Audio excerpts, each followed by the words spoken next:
திரு OPS அவர்கள் ஏற்கனவே நான் ஃபோனில் வேற பேசியிருந்தேன்.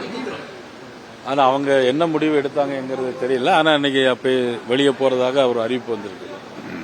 சார், கட்சியில் இருக்கும்போது எனக்கு தன்மானம் ரொம்ப முக்கியம் இல்லையே, சட்டமன்றத்தில் சந்திக்கும் போதும் சரி, நான் ஏற்கனவே ஃபோன்லேயே நான் அவங்கள்ட்ட பேசிட்டு தான் இருக்கிறேன். அவங்களுடைய சொந்த பிரச்சனை அல்லது வேற எதுவும் பிரச்சனையாங்கிறது எனக்கு தெரியல. தொடர்ந்து மோடி அவர்கள் வந்து 2 முறை சந்திக்க நேரம் ஒதுக்கி தரல அப்படின்ற ஒரு வருத்தத்தில் தான் ஓபிஎஸ் இல்லை, அதை பற்றி எனக்கு தெரியாது. நான் என்கிட்ட சொல்லியிருந்தா நாங்கள் வாங்கி கொடுத்துருப்போம்னு நான் ஏற்கனவே சொல்லியிருந்தேன்.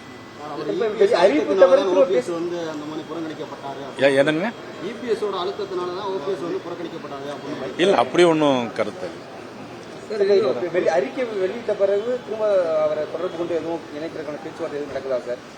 இல்லை, அறிக்கை வெளியிடுறதுக்கு முன்னாடி நான் பேசியிருந்தேன். ஏற்கனவே நான் ஃபோனில் பேசியிருந்து எதுவும் முடிவு எடுக்க வேண்டாங்கிறத நான் கேட்டுக்கிட்டேன்.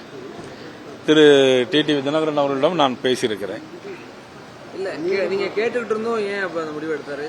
இல்ல, அது அவங்கள்ட்ட தானே கேட்கணும். இல்ல நீங்க என்ன இருக்கும், ஏன்னா உங்களுக்கு கூட்டணிக்கு பலவீனம் தானே, எப்படினாலும் அவர் வெளியே போறதுன்றது. இல்ல, அதாவது என்னன்னா, கூட்டணியில தேசிய ஜனநாயக கூட்டணி இருக்கா, நான் ஏற்கனவே சொல்லியிருந்தேன். அவங்க இப்படி ஒரு முடிவு எடுத்திருப்பது அதுக்கு நான் கருத்து சொல்ல முடியாது.